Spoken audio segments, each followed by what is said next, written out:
A Mafia boss was eating dinner alone when a breaking news segment stopped him cold.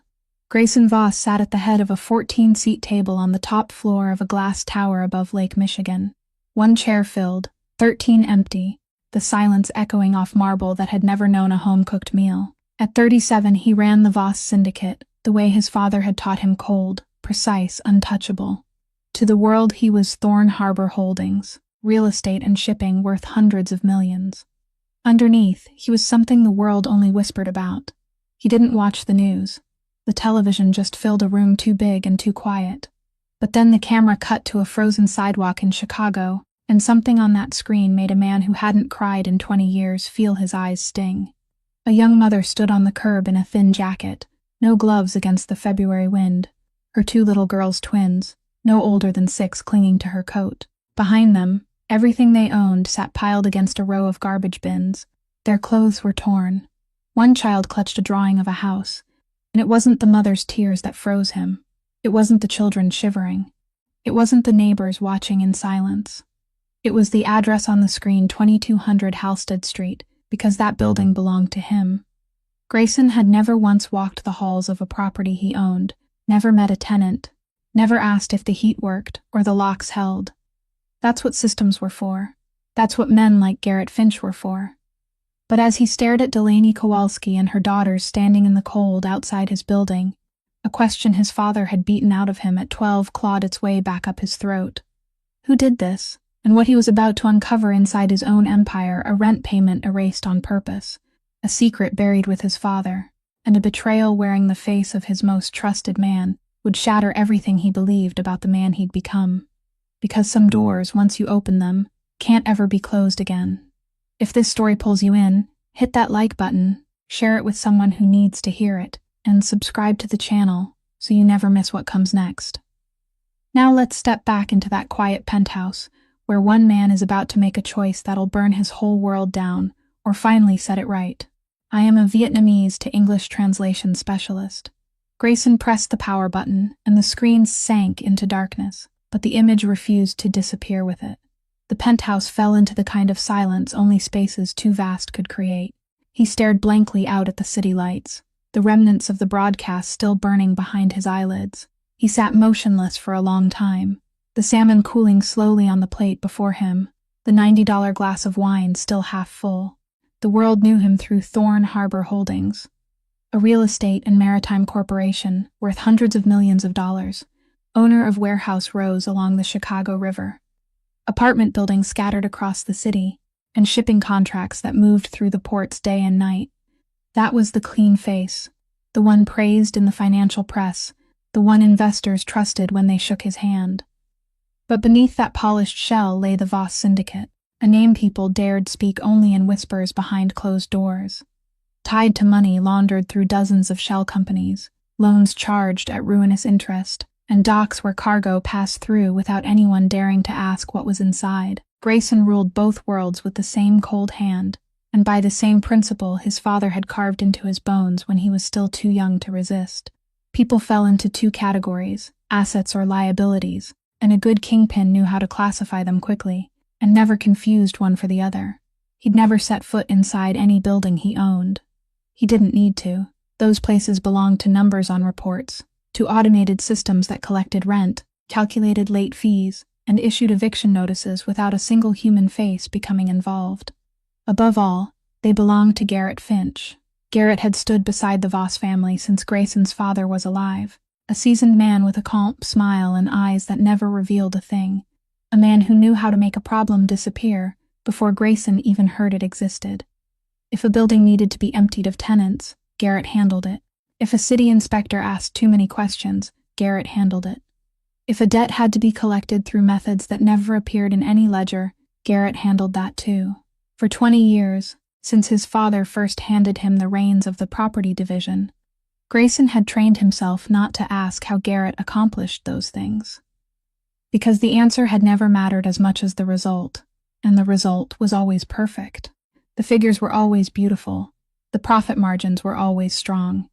It was the only language he'd ever been taught to understand, and he'd spoken it so fluently that he'd forgotten other languages existed.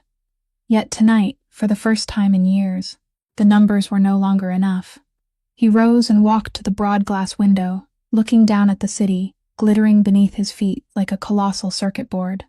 Somewhere below, several miles south of where he stood, there was a building bearing the address he'd just seen, 2200 Halsted Street, a building he owned but had never laid eyes on, and inside his mind one question kept repeating, a question a man like him should never have allowed himself to ask. What had really happened there? He picked up his phone, his thumb sliding toward Garrett's name in his contacts, then stopped. An instinct he couldn't name told him not to call, not yet, not to let anyone know he'd seen it, that he cared, that he'd begun to wonder. He placed the phone on the cold stone tabletop, and in the immense silence of the penthouse, he realized his heart was beating with a strange rhythm he hadn't felt in a very long time. It wasn't the rhythm of a kingpin. It was the rhythm of something he'd believed had died inside him when he was 12 years old. That strange rhythm pulled him backward, to a January morning 25 years earlier, a morning so cold that breath seemed to freeze the instant it left the lips. Grayson was 12 then, sitting in the front passenger seat of his father's black car, both hands buried deep in the pockets of his coat as he watched the streets of South Chicago slide past the window. Conrad Voss drove in silence, and to a 12-year-old boy, his father's silence was the heaviest thing in the world.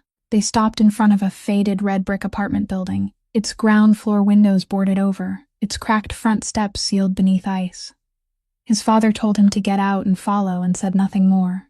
Inside, the hallway smelled of damp rot mixed with old food, and the only ceiling light flickered as though it were nearing the end of its life. They climbed the stairs, the railing trembling beneath Grayson's small hand, and by the time they reached the second floor, he heard crying. A woman stood in an open doorway, holding a baby against her hip, while behind her 2 older children sat on black garbage bags stuffed with clothing. The woman was crying very softly, the way someone cried after screaming herself empty and realizing no one was coming. The cry of a person who had surrendered to what was happening. 2 men in heavy coats were carrying furniture into the hallway, and neither of them looked the woman in the eyes. Grayson stopped cold. He stared at the scene, then looked up at his father, and the question escaped his mouth before he could think. A small, trembling question filled with the innocent belief that adults could always fix what was broken. "Dad, can we help them?" Conrad didn't slow down. He placed one hand on his son's shoulder, heavy and warm, then kept walking toward the stairwell at the end of the hall. "You feel sorry for them," he said, his voice low and calm enough to chill the blood. "Good. That means you're still human. Now learn how to stop. Compassion doesn't pay debts. She hasn't paid rent in 3 months. The story ends there." Grayson looked back one last time.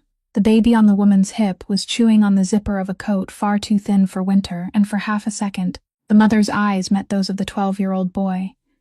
There was no blame in that look, no pleading, only a weariness so complete it seemed to reach beyond the body itself. Then his father's hand tightened on his shoulder and turned him away, and they disappeared around the corner of the hallway. The boy he was that year didn't know the moment would haunt him, but not in the way people usually imagine. It didn't keep him awake at night or make him cry beneath the covers. It did something worse. It taught him exactly what his father meant to teach. Stop feeling, start counting. Build walls between yourself and the consequences of every decision. Then never allow anyone to convince you those walls were wrong. For the rest of his youth and into his adulthood, every time some human part of him threatened to rise at the sight of another person's pain, he heard that voice again, low and certain, echoing somewhere between the walls of his mind, reminding him that emotion was a luxury a man like him couldn't afford. When his father eventually passed away from a stroke 5 years ago, Grayson took absolute control of the syndicate. He didn't mourn by slowing down. He mourned by accelerating, doubling the entire empire in 3 years, completely automating the operations his father left behind, turning every family into a line of data and every eviction into a click. He had built an empire designed to ensure he would never have to see the people living inside it. Yet standing there now in the silent penthouse, looking down at the city glittering beneath his feet, Grayson realized his father's voice wasn't as loud tonight as it usually was. Another voice was trying to rise beneath it, weak but stubborn, the voice of the 12-year-old boy who had once asked a question he had spent his entire life trying to bury, and for the first time in 25 years, He wasn't sure he wanted to stop anymore. He didn't sleep. Near midnight, Grayson finally abandoned the pretense, left the bedroom, and walked into the study, where 3 computer screens glowed in the darkness, like windows opening into the empire he had built. He logged into Thorn Harbor's property management system, something he opened only once each quarter to glance over the aggregate figures, and for the first time in his life, he typed a specific address into the search field. 2200 Halsted Street. The screen loaded a page of dry records, and his eyes began moving down the lines of data, like a man reading the map of his own house, only to find every hallway unfamiliar. The building contained 42 apartments, had been acquired by Thorn Harbor 6 years earlier, and sat within a portfolio operated by a third-party management company under Garrett's supervision. The reported occupancy rate was 94%, revenue was steady, and maintenance costs were admirably low. 3 months ago, that final number would have pleased him. Tonight, it made him pause. Maintenance costs that low for a red brick building, more than 60 years old, in the middle of a Chicago winter, when furnaces had to run day and night and pipes could burst without warning, didn't suggest efficiency. They suggested that nothing was being repaired at all. He scrolled down to the tenant history, and his heart faltered for another beat. Over the past 18 months, the building had recorded 11 evictions, a number abnormally high compared with similar properties in the portfolio, and every one of them had been processed through the same automated procedure, the same form, the same law firm. Not one phone call, not one negotiation, not one face. He expanded the revenue table and noticed something stranger still. Despite losing 11 households, despite allowing the building to deteriorate, the appraised value of the land had been adjusted upward in the most recent quarter, accompanied by a brief internal note he had to read 3 times before he was certain he hadn't misunderstood it.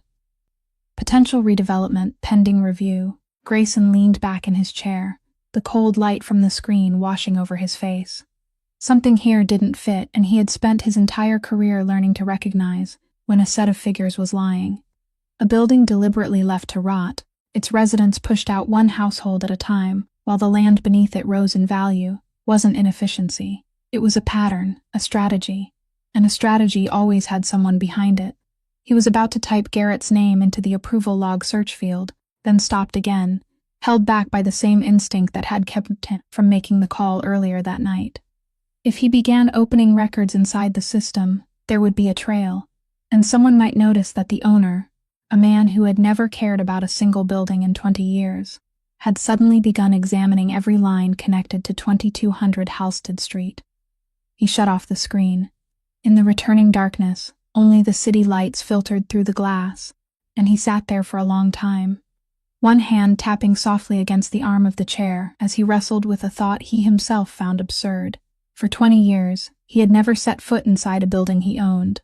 He had never looked a tenant in the eyes, never asked whether the heat worked or whether the locks were secure. That was the entire philosophy his father had taught him. Keep your distance. Let the system handle the dirty work. Never allow consequences to wear a human face. But tonight, that face had appeared on his television screen, and now the numbers in the file were whispering that the story he had been told wasn't the whole truth. He stood before he could change his mind. Tomorrow morning, he wouldn't call Garrett. He wouldn't ask anyone a single question. He would go there himself. For the first time in his life, Grayson Voss decided to see one of his buildings with his own eyes, and some part of him knew that once he crossed that doorway, something would never return to the way it had been. The next morning, Grayson did something no one in his organization could have imagined. He took off his tailored suit, pulled an old gray wool coat from the back of his closet, and raised the hood. He drove an unmarked car toward the south side alone, but he wasn't reckless. A silent signal had already been sent to Elio, his most trusted driver, to trail him from a 2-block distance with a discreet security detail. He wanted to see the building exactly as it was, not as it would become if the owner announced a visit, and everything was suddenly repainted overnight. When he parked in front of 2200 Halsted Street, the reality before him was harsher than even the numbers he had seen on the screen the night before. The red brick building stood there like a sickened body, its walls blotched with damp stains, its fire escapes eaten through with dark red rust, several upper windows covered with cardboard and tape. A thin layer of ice coated the front steps, and no one had bothered to spread salt. He entered the hallway, and a blast of cold struck his face at once, nearly as bitter as the air outside. The cold of a building whose heating system had surrendered long ago. The smell of mildew mingled with peeling paint, and the faint, sickly sweetness of water, left standing too long, and in that instant, the memory of the hallway from when he was 12 returned so vividly that he had to stop and brace one hand against the wall. The same smell, the same dying yellow light overhead. He walked along the first-floor corridor, listening to the steady drip of water somewhere above, and stopped before a door left slightly open, where an old radio was playing through a veil of static. He knocked. The woman who answered was small and elderly, her silver hair gathered neatly at the nape of her neck. Two sweaters layered over one another, beneath a blanket wrapped around her shoulders. Her pale blue eyes narrowed at him through the opening, with the wariness of someone who had learned that strangers rarely brought anything good. Her name was Mrs. Halloran. She was 71 years old, and she had lived in that apartment for nearly 30 years, since the building had belonged to another owner, a man who, according to her, used to come himself whenever a faucet leaked. Grayson lied with practiced ease, telling her he was from the insurance company, and had come to inspect the condition of the property. And Mrs. Halloran, perhaps because no one had listened to her in far too long, opened the door wider and invited him inside. The apartment was even colder than the hallway. The heater against the wall was completely dead, and when he touched it, the metal was cold as stone. Mrs. Halloran told him it had stopped working before Christmas, that she had called the maintenance number no fewer than a dozen times, and that each time an automated voice promised someone would come, but no one ever did. She pointed to the corner of the living room ceiling, where a brown stain spread like the map of some distant continent, water seeping slowly into a plastic bucket already waiting on the floor. She told him she slept in the kitchen because it was the warmest place in the apartment, warmed only by the oven she left slightly open all night, even though she knew it was dangerous, because she had no other choice.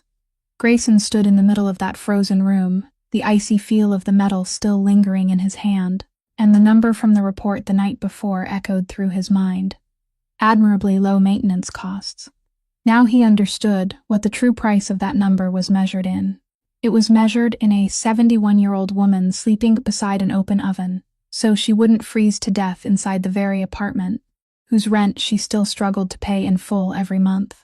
He thought of his wine cellar filled with more than 200 bottles, of the pristine marble kitchen, and the sheer emptiness of his sprawling penthouse, and for the first time in his life, all that wealth made him feel sick. Before he left, Mrs. Halloran caught his wrist with a thin, trembling hand and asked whether he could help, not her, but the young mother upstairs who had been forced out the week before with her 2 little girls, a decent woman who had never cheated anyone out of a single cent.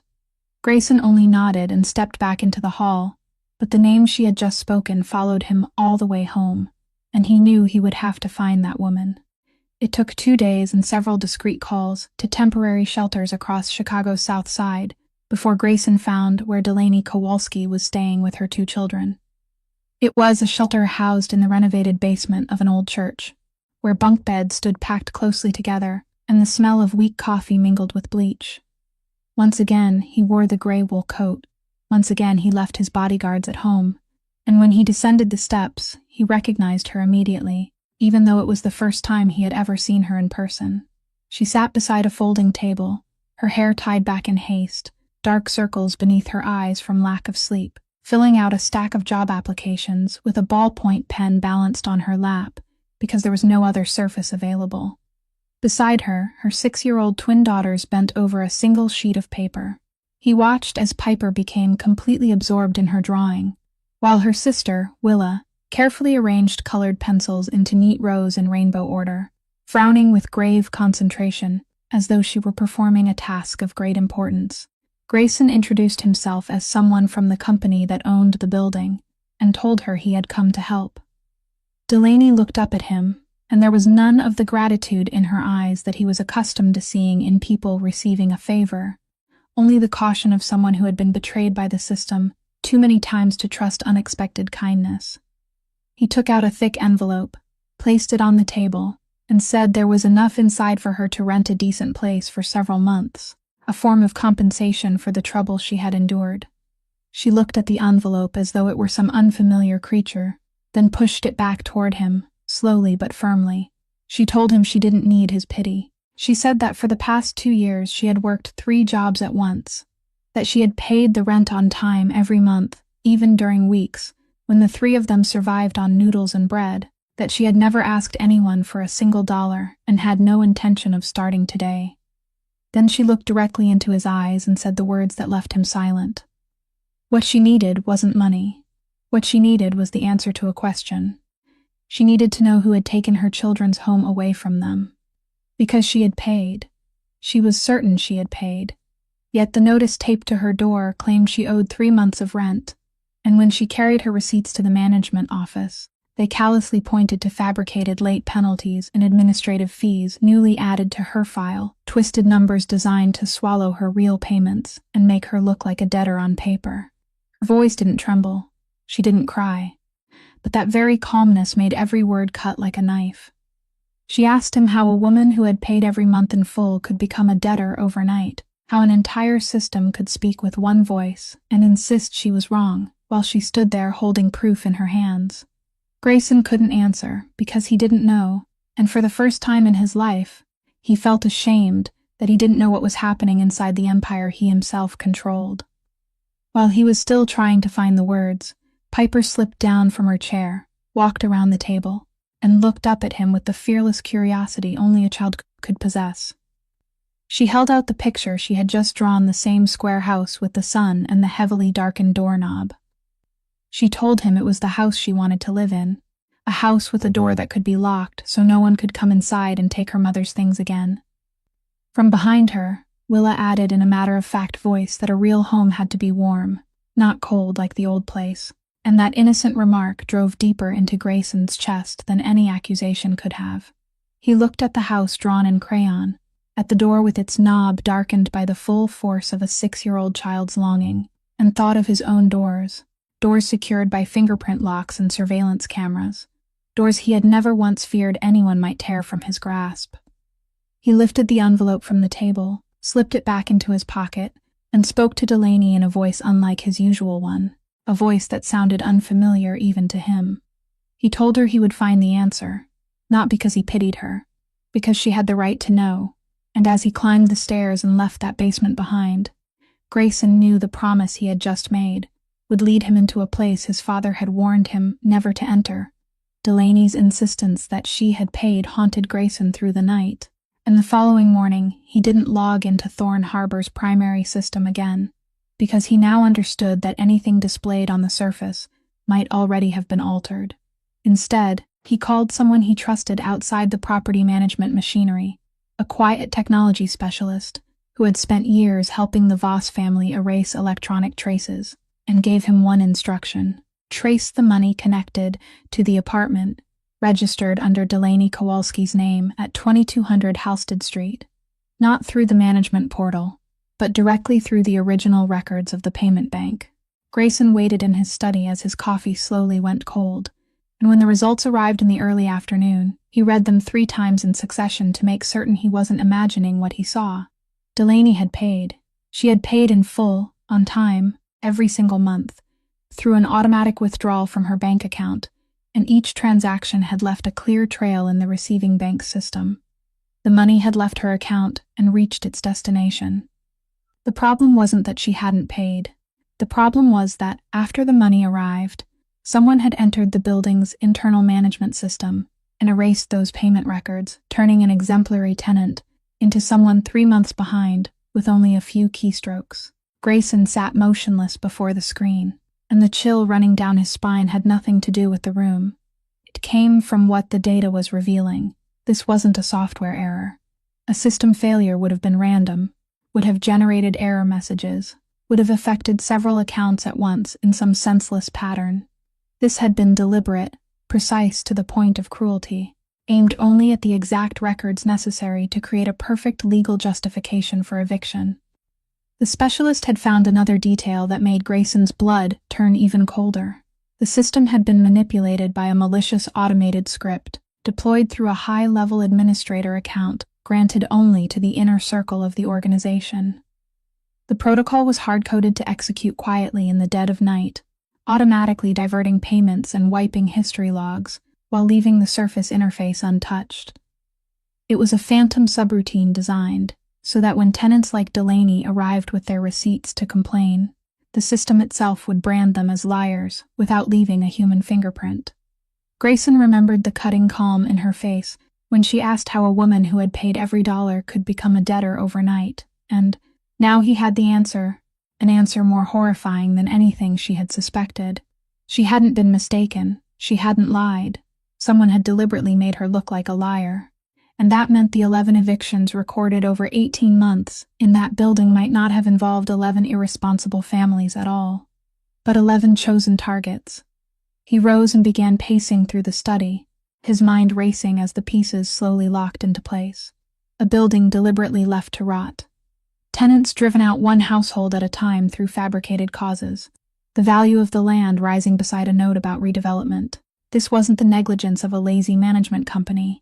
It was a plan, constructed coldly and methodically by someone inside his own organization, and Delaney had merely happened to be one name on a list marked for removal. Grayson stopped before the glass wall and looked down at the city, and for the first time he felt an emotion his empire had never been meant to allow anywhere near him. Anger. Not the anger of a kingpin whose interests had been threatened, but the anger of a man who had just realized that the system he had spent years building, so he would never have to look at anyone, had been quietly crushing real human beings. And he had never known. He didn't yet know who had been behind that administrator account at 2 o'clock in the morning. But he knew one thing with absolute certainty. He would find out, no matter how close to him the name at the end of that road might be. Grayson couldn't sleep with that question hanging over him, so he did what he did best. He followed the money. If someone was emptying a building, not because it was losing money, but because the land beneath it would be worth more once it stood vacant, then the motive had to lie in what that land was about to become. He spent the next 2 days digging through layers of records he had never before bothered to examine, through Thorn Harbor subsidiaries buried deep within the ownership structure, and little by little, a picture far larger than the fate of one single mother began to emerge. The building at 2200 Halsted Street didn't stand alone. It was part of a row of 4 adjoining buildings along the street, and all 4 were controlled through the same chain of shell companies. All 4 showed the same pattern, maintenance costs reduced to almost nothing, eviction orders rising sharply, tenants disappearing month by month. Someone wasn't clearing out a single building. They were clearing an entire neighborhood, and when Grayson discovered why, he understood at once why the plan had been hidden so carefully. The entire stretch of land had been folded into a massive redevelopment proposal. A commercial and luxury residential complex worth hundreds of millions of dollars, financed through a network of foreign investors, whose names all led to dead ends on paper. With eyes trained to see through layers of financial disguise, Grayson recognized its true nature immediately. This wasn't merely a real estate deal. It was an enormous money laundering machine. Dirty money from underground operations would be pumped into the project under the name of development capital, passed through inflated construction contracts, then emerge on the other side as clean, legal, untraceable real estate profit. For that machine to function, they needed the land, and the land had to be empty. Every family still holding on inside those 4 buildings was a legal obstacle, a name on a lease that could delay demolition, prolong proceedings, and attract attention. So they were being removed, not with bullets or crude threats that would leave obvious traces, but with a weapon far quieter and far more ruthless, Thorn Harbor's own administrative machinery. Leave a furnace broken long enough, and people would abandon the place themselves. Erase a few payment records, and the courts would evict them legally without anyone bothering to investigate. Every person forced into the street was reduced to a line of optimized expense, and obstruction eliminated with efficiency.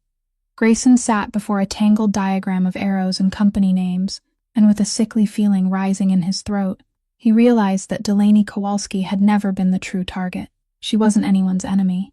She possessed nothing worth attacking her for. She had simply been a name in the wrong place at the wrong time, a life that happened to stand in the path of hundreds of millions of dollars. And the machinery had crushed through her exactly as it had been designed to crush through anyone, without hatred, without hesitation, only efficiency. That indifference was what made him shudder, because it was so familiar. It was the very philosophy he had worshipped for 20 years. People were assets or liabilities. And now he was watching that philosophy carried to the final end of its logic, turning living, breathing human beings into waste that needed to be cleared away. But one question still throbbed beneath everything else. An operation of this scale, this intricate, required access to the deepest levels of the organization. It required the person behind it to control both the legal machinery and the underground side of the empire at the same time. Very few people possessed that kind of power. Grayson counted the names on his fingers, and with each one he eliminated, his stomach tightened further, because the shorter the list became, the more clearly it pointed in a direction he didn't want to face. Before following the direction he didn't want to face, Grayson decided to learn more about the woman at the center of everything, partly because he needed to know whether she truly was nothing more than the accidental victim he had believed her to be. He asked his specialist to reconstruct Delaney Kowalski's entire history, and when the documents arrived, one detail stopped him cold halfway through. Before she became a mother working 3 jobs to support 2 children in a temporary shelter, Delaney had been a nurse. Years earlier, long before the girls were born, she had still been very young, newly entered into the profession, working for a home care company that served wealthy clients along the lakefront, and one of the final patients assigned to her care, during the months when he lay bedridden before his death, carried a name Grayson read again and again until the letters seemed to blur before his eyes. Conrad Voss, his father, the woman his empire had just crushed, the mother who had stood trembling on the sidewalk in that evening news report, was the same woman who had sat beside his father's bed during his final hours. The woman who had held Conrad Voss's fading hand while he, the only son, was busy somewhere else with numbers. Grayson remained motionless for a long time, trying to piece together a coincidence his instincts told him wasn't a coincidence at all. He didn't believe in fate or invisible threads, but he believed in the iron law of the world he inhabited, that when the same name appeared twice in 2 stories that seemed unrelated, there was always a connection someone was trying to hide. He dug deeper into how a promising young nurse had fallen so far, and the story that emerged troubled him even more. Not long after Conrad died, Delaney had been pulled into a professional scandal. She was accused of falsifying medical records and stealing medication from a patient. Allegations serious enough for the licensing board to revoke her credentials permanently, slamming shut every door to the career she had worked so hard to build. But when Grayson examined the case closely, with the suspicion sharpened by 20 years in a world of carefully manufactured lies, he began to see the cracks. The evidence against her was strangely thin, resting almost entirely on the testimony of a single witness who disappeared without a trace immediately after the hearing. The incriminating documents appeared at exactly the right time, were filed through every proper channel, and were so clean they became suspicious, exactly like the way her payment records would be erased at 2 o'clock in the morning years later. The same hand, the same method. Turn an innocent person into someone who looked guilty through perfectly forged paperwork, then let the system destroy them legally. Grayson leaned back, his heart pounding, and a chilling thought began to take shape. If the scandal from years ago had also been staged, then the targeting of her building years later might not have been accidental after all. Despite the conclusion he had only just reached, perhaps Delaney had never been merely anonymous collateral damage. Perhaps someone had been watching her for a very long time, had destroyed her once, and was now trying to erase her a second time. But why? What could a young nurse possibly possess that would make someone strike at her twice, years apart, with that kind of patience and cruelty? The only answer he could imagine left his throat dry. She had been with his father during his final days. She had seen something, heard something, learned something inside that room that no one was ever supposed to know. Grayson didn't know what it was, but he knew the woman who had pushed the envelope of money back toward him and said she wanted only the truth might be carrying a truth far larger than she herself understood, a truth connected to his father's death, and someone was willing to do anything to keep it buried forever, While Grayson was piecing together the fragments of Delaney's past, someone else was also making her way toward her, but from an entirely different direction. Inspector Russo, 39 years old, had spent nearly 4 years of her life pursuing the Voss syndicate without ever once reaching its core. She was the kind of police officer who was never loud, never theatrical, only persistent to a degree that could become frightening. A woman who kept inside her desk drawer a board covered with names and arrows, all of them leading upward until they stopped at Grayson Voss, always missing one final link that would close the chain. When Delaney's eviction appeared on television and Russo traced the building back to Thorn Harbor's ownership network, her investigative instincts stirred. She came to the shelter in the church basement one afternoon, sat across from Delaney at the folding table, and spoke to her not as a potential witness, but as a human being. Russo told her that she knew Delaney had paid, knew she had been forced into the street unjustly, and believed that behind what had happened stood an entire organization she had been pursuing for years. Then she placed on the table what she truly wanted. She needed Delaney to come forward as a witness, to provide testimony and anything else she knew, so Russo could build a case strong enough to bring down the Voss empire from its roots.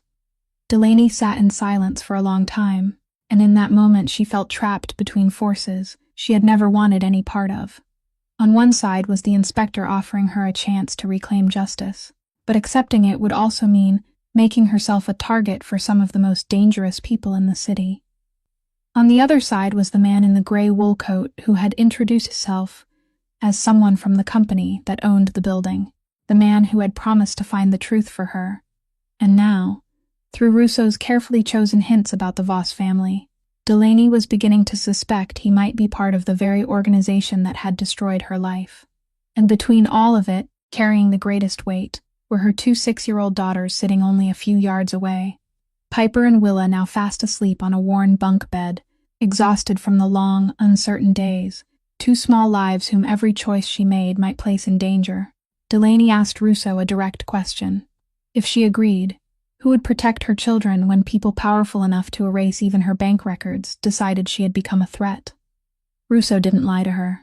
She admitted that witness protection wasn't perfect, that some people had fallen before they ever reached the courtroom, that she couldn't promise absolute safety and could promise only that she would fight with everything she had.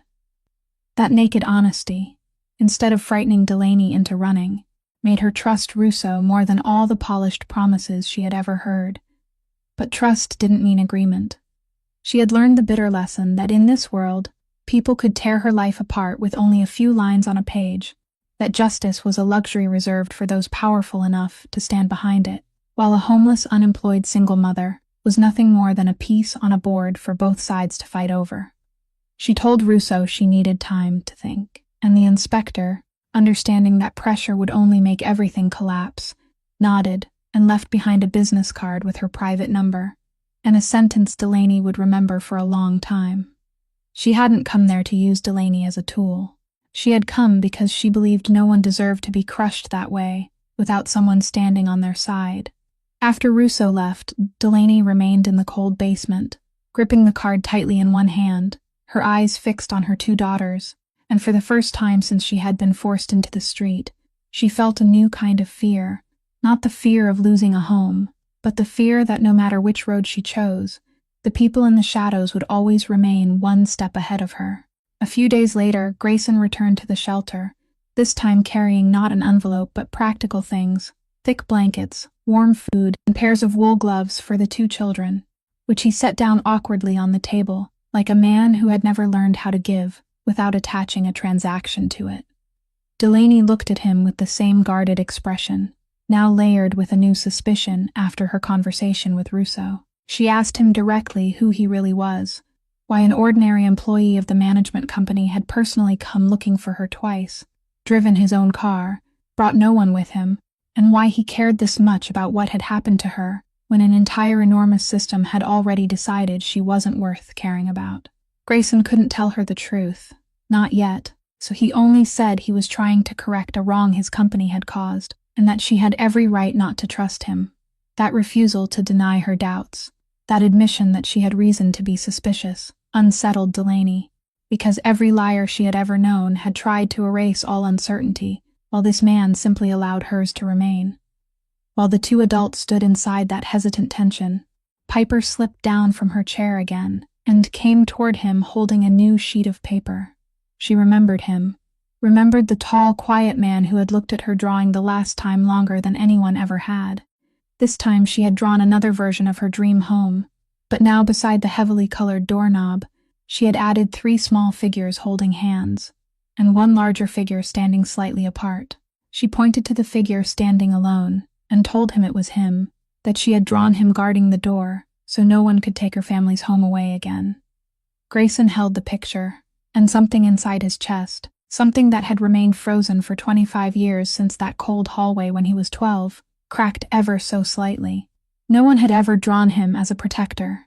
In his world, people imagined him, when they imagined him at all, as a shadow to fear, a name to whisper in the dark. Yet this 6-year-old child, with only a few strokes of crayon, had placed into his hands an image of the man he had never dared believe he could become. He looked up and caught Delaney watching her daughter, and in that moment her defenses loosened, revealing the exhaustion beneath them and the longing to trust someone again that she had always kept hidden. She began to speak, not entirely to him, but almost as though she were speaking to herself, saying that the hardest part wasn't the cold or the hunger, but the look in her daughter's eyes when they asked when they could go home, and she had no answer to give them. She told him that there had once been a time when she was a nurse, when she had cared for dying people with all the devotion she possessed, when she had believed that if she lived with kindness, the world would answer her with kindness in return, until the day everything was torn from her hands and she never understood why. Grayson listened, and he knew more than she imagined. He knew the day her life collapsed had probably been arranged by someone. He knew the woman sitting before him might be carrying a fragment of truth about his own father. But he said nothing. He remained silent, and that silence was partly meant to protect her from a danger she couldn't yet imagine, and partly a form of deceit that made him despise himself. He realized he was being drawn toward this woman and her 2 children in a dangerous way, toward a closeness his father would have called a fatal weakness, and some part of him, the part trained his entire life to keep its distance, screamed at him to retreat before it was too late. But when he looked down at the picture in his hands, at the larger figure standing guard by the door, he knew he had crossed a line from which there was no return. Before he left, he gave Delaney a second promise, quietly but with certainty, that whether she trusted him or not, he wouldn't allow anyone to touch her or her children ever again, and he could only pray that he was strong enough to keep it.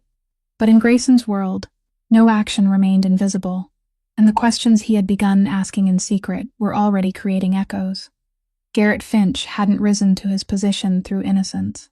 For years he had planted silent alerts throughout the system, invisible tripwires that would tremble whenever anyone touched the files he wanted kept hidden.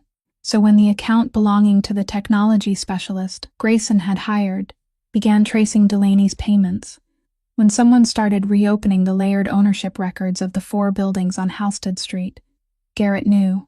He didn't immediately know it was Grayson, but he was clever enough to follow every trace backward, and what he discovered first chilled him, then hardened his resolve. The boss himself, the man Garrett had served across 2 generations, the man who had never once cared about a single individual building, was suddenly tearing open the very machine Garrett had spent years perfecting. For another man, that discovery might have marked the end. For Garrett, it was simply the signal to strike first. He understood that if Grayson had begun caring about the people inside those buildings, then the Grayson he had always known, cold, precise, unburdened, was dead, and a new Grayson was taking shape, one with a softened heart, and in their world, softness meant death. Garrett began moving with the methodical discipline that had kept him alive for 3 decades in the shadows. First, he planted whispers. In private meetings with the lower-ranking leaders, the men who controlled the docks, the pipelines, and the money, he hinted that Grayson had changed, that the boss was spending his time lingering around a temporary shelter, protecting an anonymous tenant, allowing emotion to influence decisions that should have remained cold as steel. He didn't need to make a direct accusation. He only needed to plant the seed of doubt, because in an organization built on fear and self-interest, Nothing spread faster than the thought that the man at the top had grown weak. Then he began tightening the string Grayson still believed were firmly in his own hands. Several streams of money were suddenly delayed for vague technical reasons. A number of important meetings were rescheduled, and doors that had always stood open now closed with cold politeness. Grayson's technology specialist abruptly stopped answering his phone, and when Grayson sent someone to find him, the man had already left the city, abandoning an empty apartment with all the signs of someone who had received a warning persuasive enough to send him running. Piece by piece, Garrett was stripping Grayson of his tools, his allies, and his resources, isolating his own boss inside the empire that bore his family's name, turning Grayson's absolute power into a shell that grew emptier by the day. But Garrett made one mistake. He underestimated his opponent. Grayson recognized the isolation almost immediately, because he too had been raised in that same world, and he too knew how to read the signs of a coup taking shape. He noticed the unnatural silence in phone calls, the new hesitation in the eyes of the men beneath him, and he understood that someone was slowly clipping his wings. Instead of panicking, he became colder than ever.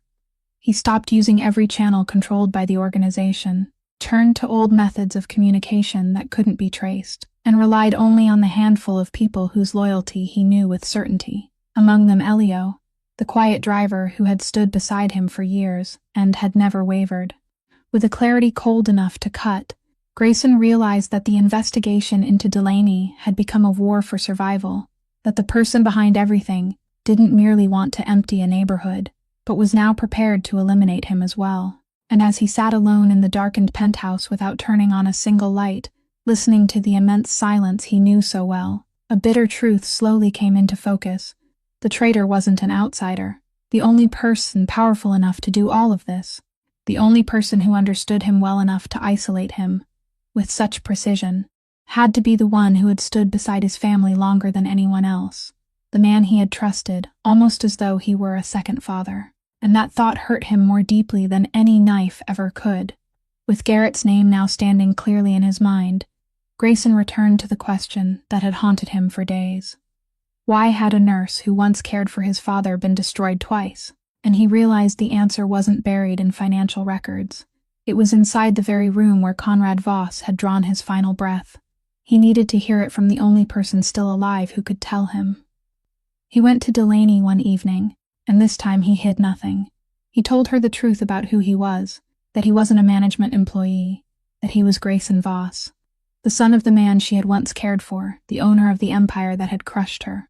She stepped back, betrayal carved across her face, and for one moment he thought she would send him away forever.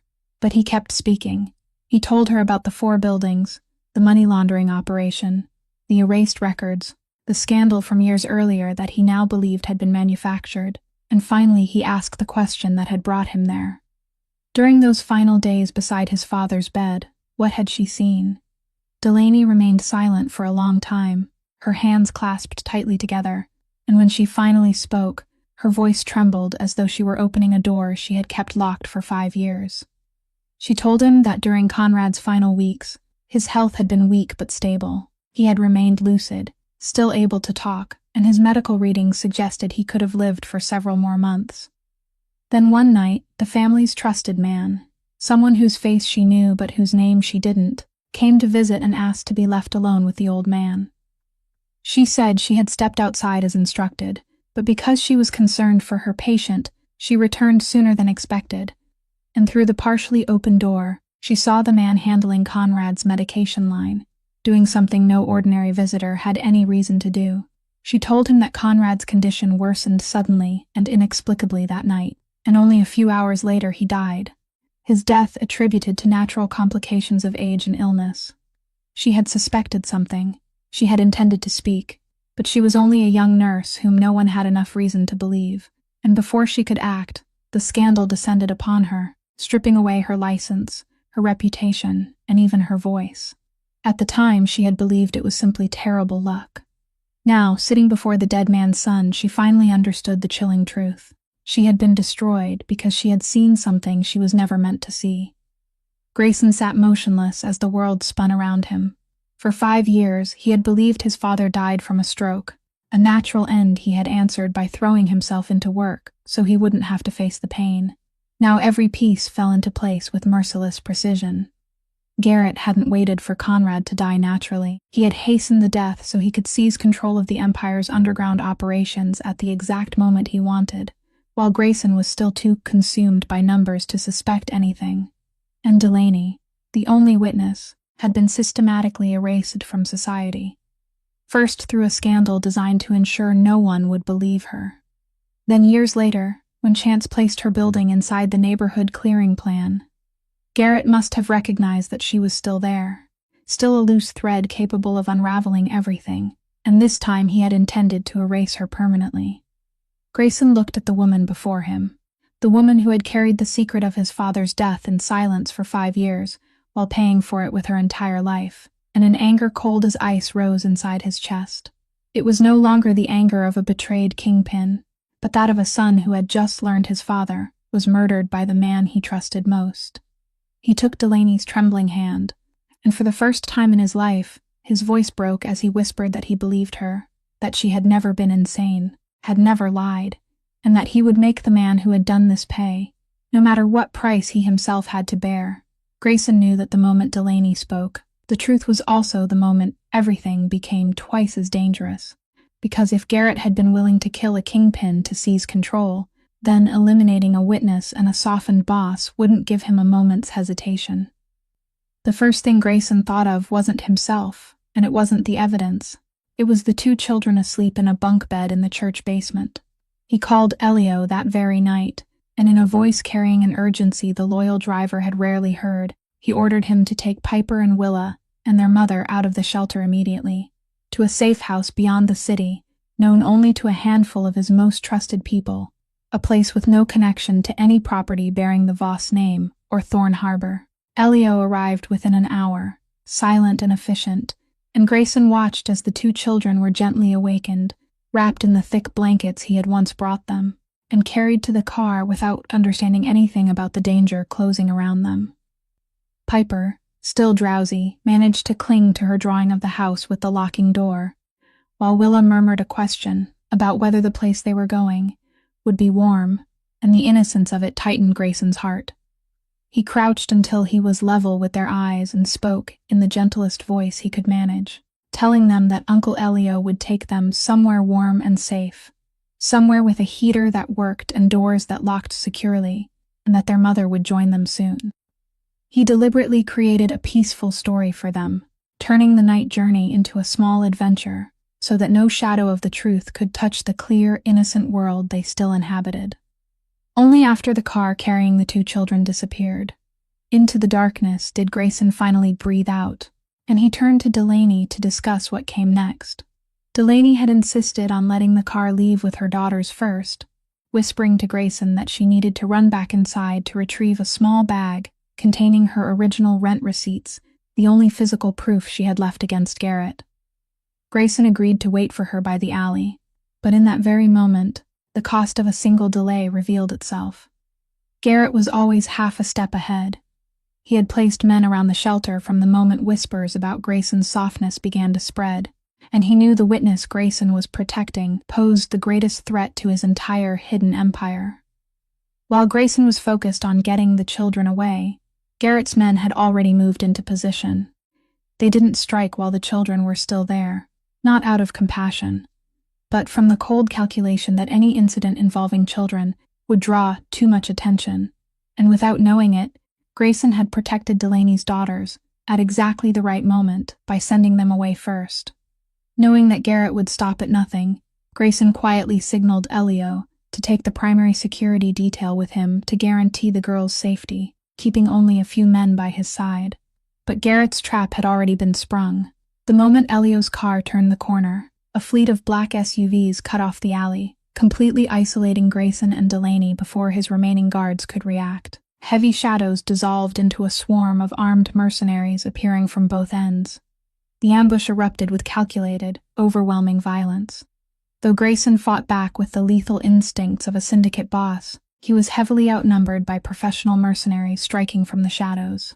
In the brutal crossfire of blows, Grayson threw himself in front of Delaney, using his own body as a shield to protect her. A heavy, crushing strike caught him from his blind spot, sending him crashing onto the icy concrete as his vision fractured into darkness. Through the fading blur of consciousness, he could only watch helplessly as Delaney was dragged into a waiting vehicle. Her muffled screams cut short as the doors slammed. The mercenary raised a weapon to finish him, but the sudden, piercing wail of a distant police siren echoed down the block. Panicking, the men abandoned the unconscious boss, threw Delaney into the waiting vehicle, and the tires screeched into the night. Hours later, when Grayson finally forced himself upright, blood running from his temple, the alley was deathly quiet. There was only the wind moving through the garbage bins and Inspector Russo's business card, fallen from Delaney's coat pocket and lying on the wet ground. She had been taken. Garrett now possessed the only piece he truly needed, the woman who carried the truth about Conrad's death, and he would use her either to force out every remaining piece of evidence or to erase it forever.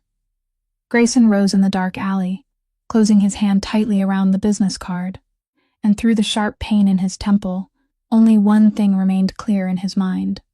He was completely alone now, cut off from the very empire he had built, and he was about to make the choice that would define who he was for the rest of his life. Grayson dragged himself back to the penthouse through the night, the blood at his temple already dried into a dark streak, and he sat down in the familiar darkness of the enormous room, facing the heaviest choice of his life. The cold logic his father had spent 25 years forging inside him began to speak, and it spoke in Conrad's own voice, that low, certain voice that had always echoed between the walls of his mind whenever some human part of him threatened to rise. It told him to think like a kingpin. Delaney was only a tenant, a witness, a liability. If he tried to save her, he would have to openly turn against Garrett, break every unspoken rule that had kept the empire standing, make himself a traitor in the eyes of the entire organization, and most likely lose everything, his power, his fortune, perhaps even his life. But if he turned away, if he allowed her to disappear like so many names before hers, he could negotiate with Garrett, preserve the empire, and continue living in this penthouse as though none of it had ever happened. His father's voice repeated what it had told him in that frozen hallway when he was 12. That compassion didn't pay debts, that the moment he saw a human being instead of a contract was the moment he had already lost. For years, that voice had always won. But tonight, inside the immense silence, Grayson heard another voice, weaker but refusing to fade, the voice of the 12-year-old boy, who had looked back at the mother in the hallway and asked why they couldn't help her. That boy had never truly died. He had only been locked away behind the walls his father taught him to build, waiting for a quarter of a century. And now, when Grayson closed his eyes, he no longer saw ledgers or profit margins. He saw Piper's drawing, the house with the locking door and the yellow sun, the tall figure standing guard that she had said was him, the protector no one had ever believed he could become. He saw Delaney's calm, cutting gaze when she pushed the envelope back toward him and said she wanted only the truth. He saw her trembling hands as she told him about the night his father died, the burden she had carried alone for 5 years. And he understood something his father had never taught him, that the walls he had built had never protected him. They had only imprisoned him, turning him into a wealthy man living among 13 empty chairs, so lonely that silence had to echo back at him just to prove he still existed. His father had been wrong. Not wrong about the world being cruel, but wrong about what a person should do when faced with that cruelty. People weren't assets or liabilities. Delaney wasn't a line of expense. Piper and Willa weren't obstacles to be removed. They were human beings, and seeing their dignity wasn't the fatal weakness his father had always claimed it was. Perhaps it was the only thing that still made him worthy of being called human. Grayson opened his eyes, and for the first time in 25 years, his father's voice inside his head fell silent, not defeated but surpassed, replaced by a decision rising from the deepest place within him, a place he had believed dead for a very long time. He would save her. He would stand against Garrett, even if it burned down the entire empire 3 generations of the Voss family had built, even if it cost him everything he possessed. Because some things were worth more than an empire, and he had taken far too long to understand that. He rose, wiped the dried blood from his temple, and picked up the phone. He didn't call any leader in the organization. He didn't try to negotiate or weigh the losses against the gains. He dialed the number on the business card he had picked up from the wet alley, Inspector Russo's private number, the woman who had spent 4 years trying to bring him down. When her voice came through the line, alert and guarded despite the hour, Grayson drew a deep breath and spoke the words his father would have considered the ultimate betrayal. He said he was Grayson Voss, that he knew who had killed his father, that an innocent woman was being held captive at that very moment, and that he was prepared to give Russo everything she needed to drag the entire Voss empire into the light, in exchange for only one thing: help him save Delaney before it was too late. Grayson knew exactly where Garrett would take Delaney, an old warehouse buried deep inside Thorn Harbor's port district, a secluded place the organization had long used to settle matters that were never supposed to leave a trace. He also knew that if he went alone by the old rules, he would only be walking into his own death. So he did the one thing Garrett would never have expected. He worked with Russo, while she mobilized her officers to surround the port from the outer perimeter, waiting for the precise moment to move in with full legal authority.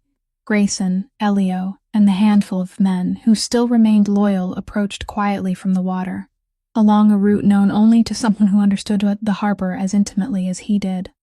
He carried not a weapon meant for slaughter, but something far more dangerous to Garrett: a hard drive containing every piece of evidence he had gathered, the laundering trails, the erased records, the plans to empty the neighborhood. Copies of everything had already been sent to Russo before Grayson ever set foot near the warehouse, ensuring that no matter what happened to him that night, the truth could never be buried again. Inside the freezing warehouse, Grayson found Delaney tied to a chair in the middle of the empty floor, and Garrett standing beside her, as calm as ever, the familiar smile never reaching his eyes. He didn't seem surprised when Grayson walked in. He only sighed like a disappointed teacher looking at a student who had failed to learn the lesson, and said he had hoped it wouldn't come to this. The confrontation between them didn't begin with fists, but with words, and those words cut more deeply than any blow could have. Garrett admitted everything with a composure that was almost inhuman.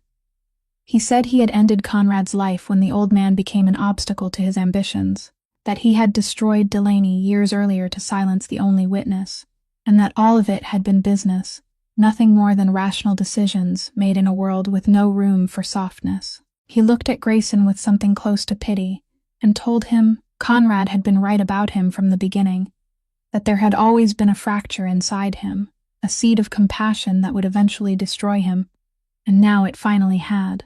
But Garrett made the last mistake of his life. He underestimated a man who no longer had anything left to lose. Grayson didn't rush forward in blind rage.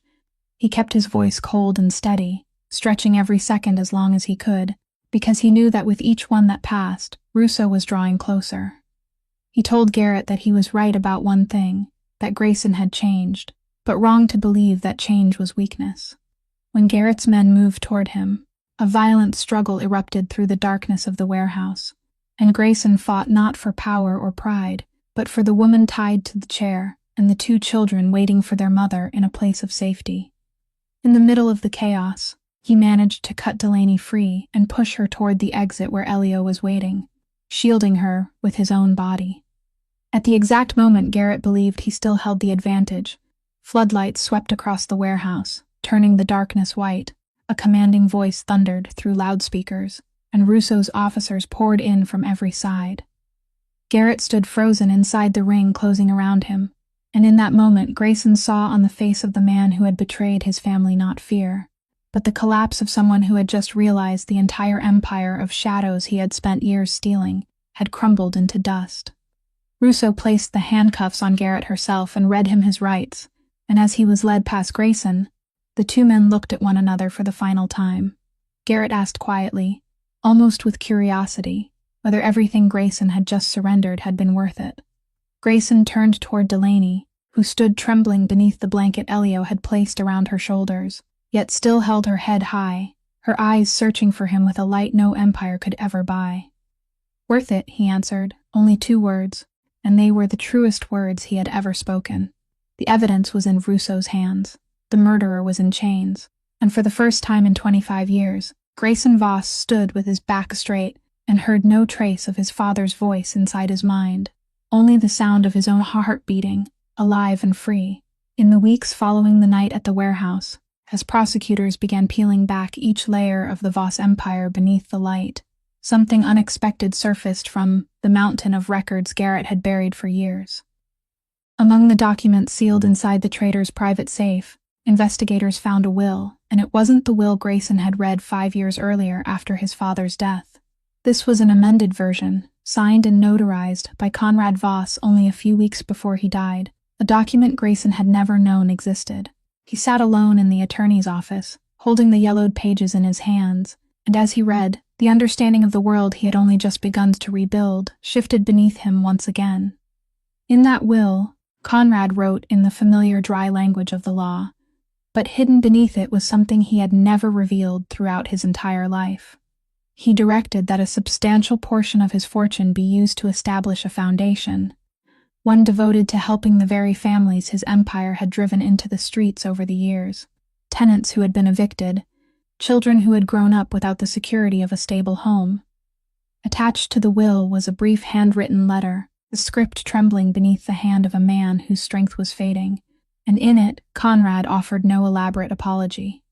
He wrote only that when a person drew close to death, numbers stopped meaning anything, and the faces he had chosen not to see throughout his life began returning to him.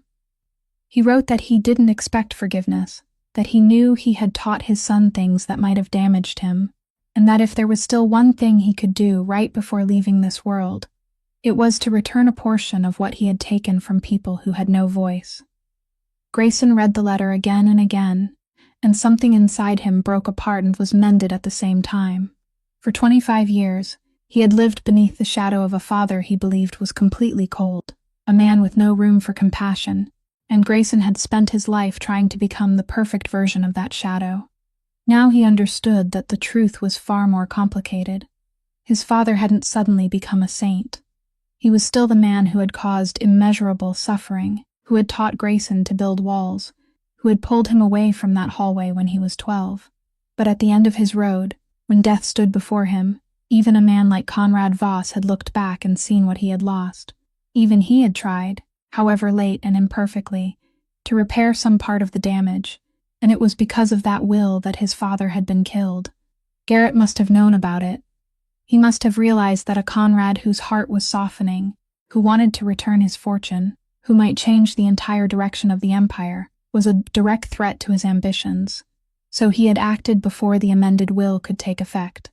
He had killed Conrad, buried the new document, and allowed the old will to be executed as though the final wishes of the dying man had never existed. Delaney, the woman who witnessed what happened, became the last loose thread that had to be cut. Grayson placed the letter on the desk, and for the first time since the funeral, he wept, not only for what he had lost, but because he had just discovered a part of his father he had never known existed, a part that a traitor had stolen from both of them. He thought of the 12-year-old boy, who had once asked why they couldn't help the mother in the hallway, and he wondered whether that boy had inherited not his father's cruelty, but the hidden part Conrad himself hadn't dared allow to speak until the final moments of his life. Grayson knew what he had to do. He would finish what his father had never been given the chance to complete, not to absolve Conrad of his sins, but to finally choose the path both father and son should have taken a very long time ago. The price of Grayson's choice was anything but small, and he had never fooled himself into believing it would be. Garrett Finch was charged with a long list of crimes, from murder and money laundering to fraud and conspiracy, and with the mountain of evidence Grayson had handed over to Russo, there was no escape left for him. In the end, he received a sentence long enough to ensure he would die in prison. But that same evidence also exposed the entire dark side of the Voss empire, and Grayson knew that if he wanted to drag Garrett into the light, he couldn't pretend his own hands were clean.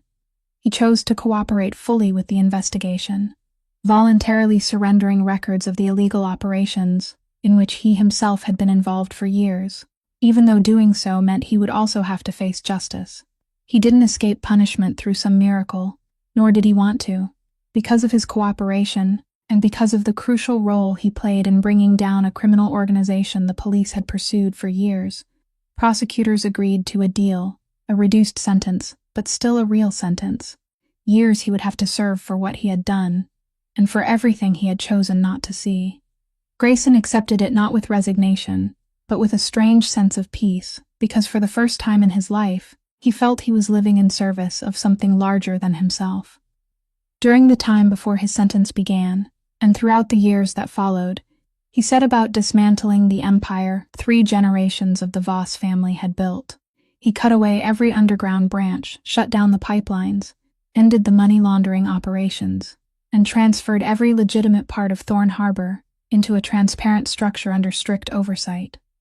And from his father's amended will, he established what he named the Halstead Initiative, a foundation devoted entirely to helping families at risk of losing their homes, providing legal assistance to tenants facing unjust eviction, repairing buildings that had been allowed to decay, and stopping the very pattern of cruelty he had once helped sustain without ever looking closely enough to see it.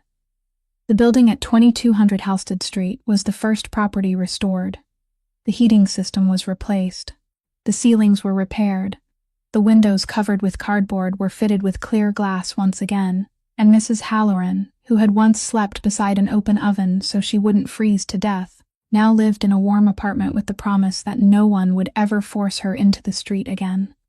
Delaney, after everything she had endured, was finally cleared of wrongdoing. When the truth about the manufactured scandal from years earlier came to light during the investigation, the licensing board was forced to reopen her case, and the name that had been stained for 5 years was finally made clean again. She regained her nursing license, her profession, and the dignity that had once been taken from her. But she didn't stop there. Carrying within her a deep understanding of the pain suffered by those crushed beneath systems too powerful to fight, she agreed to become an advisor to the Halstead Initiative. The person who built a bridge between the numbers on paper and the real human beings behind them, the one who made certain the foundation, never forgot that every file represented a life. Grayson and Delaney didn't rush to name the feeling growing between them, because they both understood that wounds like theirs needed time to heal, and that some things were too precious to be hurried. But on the afternoons when he visited the small, warm house she and her daughters now called home, when Piper came running out to show him a new drawing, and Willa told him about her day at school, Grayson felt something neither a wine cellar holding 200 bottles nor a 3-story penthouse had ever given him, the feeling of belonging somewhere. He knew the years ahead wouldn't be easy, that he still had a debt to pay before the law, that the road toward redemption was never short. But for the first time he walked that road without hearing a voice inside him ordering him to stop. A long time later, after the debt to the law had finally been paid, and the prison walls were left behind, Grayson sat in the living room of the warm home he now shared with Delaney and the girls, looking out the window as the evening narrowed around them. The television was on again, tuned to the same news channel, with the same anchor, but the story had changed. A reporter stood in front of a red brick building on Chicago's South Side, but the building behind her was no longer the cold, haunted shell it had been that winter. The walls had been cleaned, the windows fitted with clear glass, the fire escape repainted, and in the small courtyard behind the building, children were playing, truly playing, running and shouting, with the careless joy children only allow themselves when they feel safe enough to make noise. The reporter was presenting a story about the Halstead Initiative, about families who had been able to keep their homes, about buildings once abandoned to decay that had now been brought back to life. Then the camera shifted to an interview, and on the screen stood a woman in a clean, professional nurse's uniform, her back straight, her eyes carrying the quiet steadiness of someone who had walked through the deepest reaches of loss and built something better on the other side. Delaney told the camera that no one deserved to lose a home simply because they stumbled for a moment, that the system wasn't broken, that it was functioning exactly as it had been designed to function, and that what needed to be done was to redesign it so it could see human beings. Grayson watched her in silence, watched the children in the courtyard, and for the first time, something inside his chest settled into the place where it had always belonged. He lifted the remote and turned off the screen, but this time he didn't shut off the television because the image was too painful to bear. He turned it off because for the first time in his life he was smiling. In the stillness of the room, he heard the sound of small footsteps, and Piper, a little taller now, but still clutching a notebook filled with houses, came running toward him. She tugged at his sleeve and told him that someone in her class might have to move away because the family was having trouble with their home, then looked up at him with eyes that had already seen too much, but had chosen to trust anyway, and asked whether he could help. Grayson bent until he was level with her, and that innocent question echoed across 25 years, reaching the 12-year-old boy who had once stood in a frozen hallway and asked his father the very same thing. But this time, the answer was different. "Tell me about your friend," he said, "and then we'll figure out what to do." And as he spoke those words, he knew the final circle had closed, not through the coldness his father had once taught him, but through the very compassion Conrad had spent a lifetime trying to bury, and had only managed to reclaim at the very end. The story you have just heard is fictional, and none of its characters are real, but the pain it speaks of is more real than ever. Every year in the United States, millions of eviction filings are made, millions of people are forced from their homes, and behind every dry number is a family, a mother, a child holding a picture of the house they dream of living in. We often say someone lost their home as though they simply misplaced it somewhere, but the truth is that they didn't lose it. Unfeeling systems took it from their hands while the rest of us simply changed the channel. The greatest lesson this story hopes to leave behind is that human beings are never only numbers on a spreadsheet, never merely assets or liabilities, and choosing to see the dignity of another person, especially someone at their most vulnerable, has never been a weakness. It is one of the noblest things that makes us truly human. Sometimes a single decision made by one person in one moment can spread farther than anyone imagines, far enough to reach a courtyard where children finally feel safe enough to laugh and play.